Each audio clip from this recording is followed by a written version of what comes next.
അസ്സലാമു അലൈക്കും. Hi friends, ഇത് പണ്ടത്തെ തറവാടാണ് കേട്ടോ. ഒരു 10-100 കൊല്ലം പഴക്കമുണ്ടാവും. ഈ ഏരിയയിൽ ഈ വീട് മാത്രമേ ഇവിടെ ഉള്ളൂ. ബാക്കിയെല്ലാം ഇടിച്ച് കളഞ്ഞ് വേറെ പുതിയ വീടൊക്കെ പണിത്. ഇത് 10-100 കൊല്ലം മുമ്പത്തെ താക്കോല്. ഒരു സർപ്പത്തിൻ്റെ ചിഹ്നമൊക്കെയാണ്. ഇത് എവിടെയും കാണുള്ളൂ, ഇവിടെ മാത്രമേ കാണുള്ളൂ.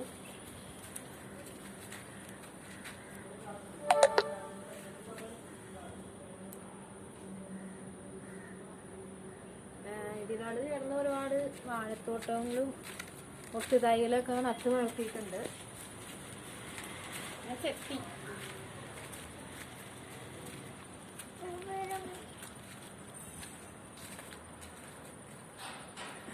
പിന്നെ ഇതിനോട് ചേർന്ന് കിണറുണ്ട് കേട്ടോ.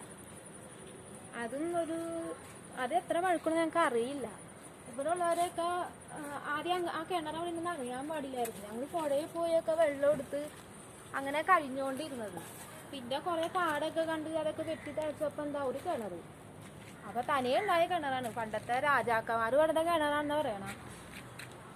ആ കിണറാണെങ്കിൽ ഒരു 2 കിണറിന്റെ അത്ര ഉണ്ടാവും. ആ കിണർ കിട്ടുകയാണെങ്കിൽ എനിക്ക് ആശ്വാസമായി. അത് കാരണം ഈ ഏരിയകളിൽ എല്ലാവരും ആ കിണറ്റിലെ വെള്ളം ഉപയോഗിച്ചാണ് കഴിയണം. കിണർ കാണിച്ചതാ കേട്ടോ. ആദ്യം ചെടികളൊന്ന് കാണാം. പനിനീർ പൂക്ക, പിന്നെ സോണിയ, അങ്ങനെ ഇതൊക്കെ എൻ്റെ വാർച്ച നട്ട് വളർത്തിയതാണ്. വാർച്ചയ്ക്ക് ഈ പണിയാണ്. പിന്നെ മുകളിൽ മുരിങ്ങയില, തുളസി, മാവ്, പിന്നെ കരിമ്പ്.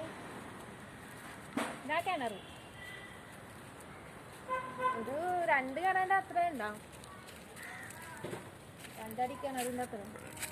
പിന്നെ ഒരു നിധിയൊക്കെ ഉണ്ടെന്ന് ചിലവരൊക്കെ പറയുന്നുണ്ട്. പല രാജാക്കന്മാരുടെ ആണല്ലോ നിധി. കിട്ടിയാൽ കൊള്ളാന്നുണ്ട്.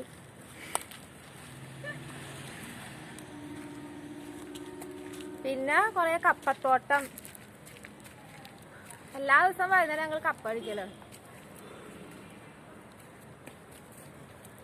വെള്ളപ്പൊക്കമൊക്കെ വന്നിട്ടുണ്ടെങ്കിൽ കപ്പ ചീത്തയായിട്ട്.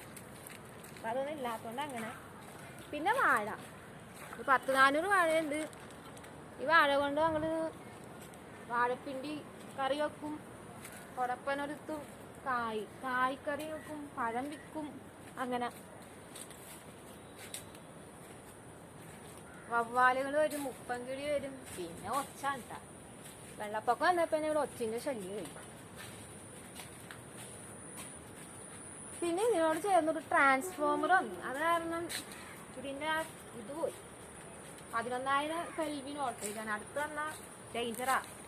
അസുഖമായിരുന്നു. കണ്ടാൽ തന്നെ പേടിയോ. പിന്നെ ഇതിനോട് ഞങ്ങൾ ചേർന്ന് കുമ്പളസ് നാരങ്ങ, നാരങ്ങച്ചെടി, സപ്പോട്ട, മാവ്, പ്ലാവ്, പിന്നെ മധുര നാരങ്ങ അതൊക്കെ നട്ടിട്ടുണ്ട്. ഒട്ടുതൈകളാണ്. ഒന്നും വലുതാവണമെന്നുണ്ട്. വലുതായിക്കണം. 3 വർഷം പിടിക്കും എന്നൊക്കെ പറയാം.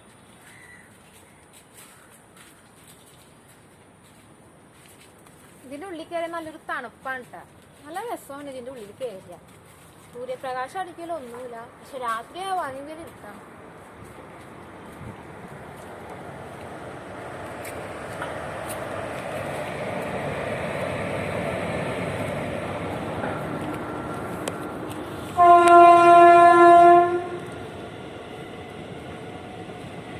ഇതിനോട് ചേർന്ന് റെയിൽവേ ആണ് കേട്ടോ. ട്രെയിനൊക്കെ പോകും.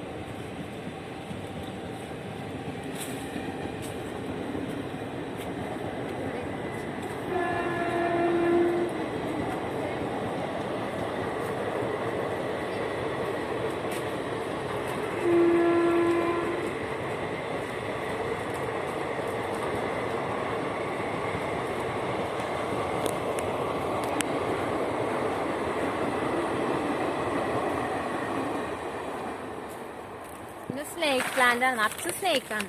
കണ്ടാൽ പേടിയാവും കേട്ടോ. പാമ്പാണത് വരുന്നത്.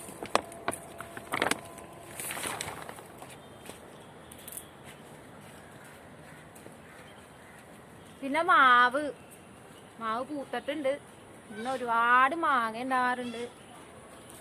പിന്നെ കാടൊക്കെ വാപിച്ച് വെട്ടി തെളിച്ച് സൂപ്പറാക്കിയിട്ടാണ്. ഇത് ചെറിയൊരു കാട്. പണ്ട് ഇവിടെ സർപ്പക്കാവായിരുന്നു, അതൊക്കെ നശിപ്പിച്ച് ഇപ്പം ഇങ്ങനെ ആക്കി.